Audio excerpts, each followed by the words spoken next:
Hutan Indonesia selalu menarik untuk menjadi pembicaraan karena Indonesia pernah tercatat sebagai negara yang memiliki areal hutan terluas ketiga setelah Kongo dan Brazil.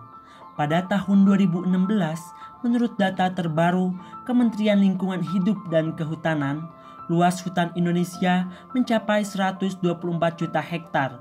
Namun, sejak 2010 hingga 2015, Indonesia menempati urutan kedua tertinggi kehilangan luas hutannya yang mencapai 684.000 hektar setiap tahunnya.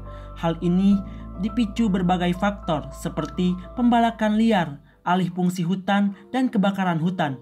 Namun, yang paling sering terjadi adalah pembakaran hutan.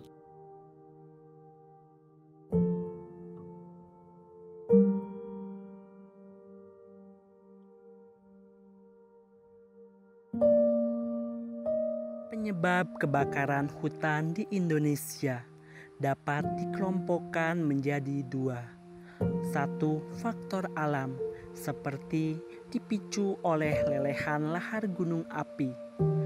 Dua, faktor manusia seperti pembukaan lahan dengan cara membakar yang dilakukan oleh perorangan maupun perusahaan. Hal ini kerap terjadi di Indonesia.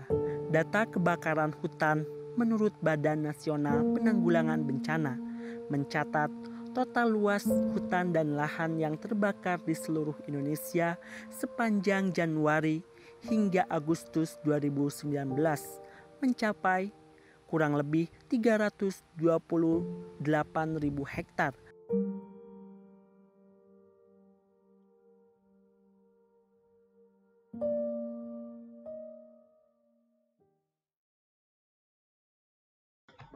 Berdasarkan penjabaran permasalahan yang telah dilakukan sebelumnya, penulis menawarkan solusi berupa early detection system yang dapat memonitoring dan mengidentifikasi serta dapat mengirimkan informasi mengenai kondisi hutan secara terkini. Alat ini diberi nama ARFI, Smart Forest Fire Identification System. Pada dasarnya, ARFI dapat mendefinisikan sebagai early detection system yang berbasis IoT dan menerapkan Artificial Neural Network. Dan berikut tampak 3D secara keseluruhan dari ARFI di luaran.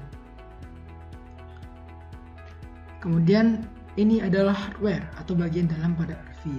Di sini ARFI menggunakan Raspberry Pi, sensor gas MQX, humidity sensor atau sensor yang berfungsi untuk mengukur kelembaban udara dan temperatur pada lingkungan sekitar, IR infrared frame sensor, dan kemudian ada buzzer GPS, GSM, dan Eagle Eye sensor.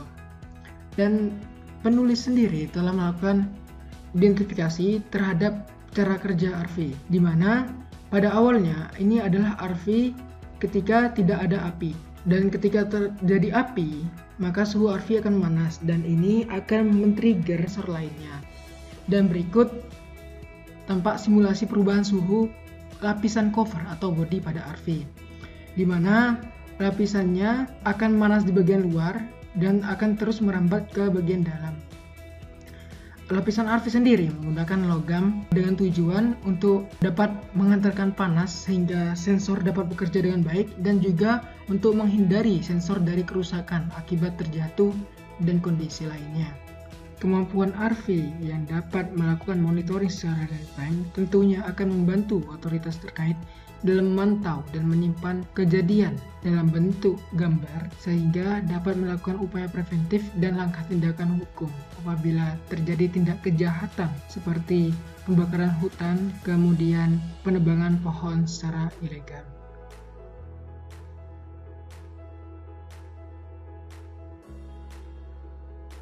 Berikut penulis menampilkan workflow kerja pada ARFI. Pada dasarnya, ARFI memiliki sistem yang cukup kompleks.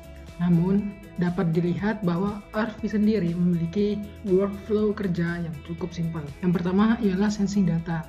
ARFI akan melakukan sensing atau penidentifikasi data berdasarkan kondisi dan wilayah sekitar di hutan. Hasil data tersebut kemudian akan dikirimkan menuju server pusat. Di sini, ARFI sendiri akan menerapkan Artificial Neural Network sebagai konsep kerjanya. Hal ini digunakan guna mengatasi terjadinya kesalahan data. Hasil data yang telah diperoleh akan dikirimkan ke dua pihak sekaligus. Yang pertama ialah Ranger Station atau user. Ranger Station ialah penjaga hutan. Pengiriman data ini dimaksudkan agar apabila terjadi pembakaran hutan, mereka dapat melakukan upaya preventif dengan melakukan pemadaman api secara dini. Sedangkan yang kedua ialah otoritas terkait. Pengiriman data ini dimaksudkan sebagai bukti laporan bahwa telah terjadi tindak kriminal seperti pembakaran hutan oleh seseorang. Dan hal ini kami harapkan bahwa Arfi dapat menjaga lingkungan sekaligus dapat menjadi alat yang mampu memberikan bantuan hukum kepada pemerintah dan masyarakat. Pengaturan hukum terkait perlindungan lingkungan telah diatur dalam Undang-Undang Nomor 32 Tahun 2009 tentang perlindungan dan pengelolaan lingkungan hidup. Khusus terkait pembakaran hutan, dalam undang-undang ini jelas dikatakan dalam pasal 69 ayat 1 huruf H yang berbunyi, setiap orang dilarang melakukan pembukaan lahan dengan cara membakar. Bahkan dalam undang-undang ini dimuat ancaman pidana, yaitu pada pasal 108 yang berbunyi, setiap orang yang melakukan pembakaran lahan sebagaimana dimaksud dalam pasal 69 ayat 1 huruf H dipidana dengan pidana paling singkat 3 tahun dan paling lama 10 tahun dan denda paling sedikit 3 miliar dan paling banyak 10 miliar. Pada faktanya, meskipun pemerintah telah membuat peraturan yang cukup lengkap, tetapi hal tersebut belum cukup mampu membuat pelaku-pelaku pembakaran hutan dijerat hukum dengan adil. Dikarenakan, seperti yang dikatakan di awal, kurangnya bukti yang kuat untuk membuktikan pelaku pembakaran hutan tersebut. Maka dari itu, Arfi dalam hal ini akan sangat berguna dalam membuktikan pelaku pembakaran hutan, sehingga hukum yang diciptakan pemerintah bisa ditegakkan dengan sempurna.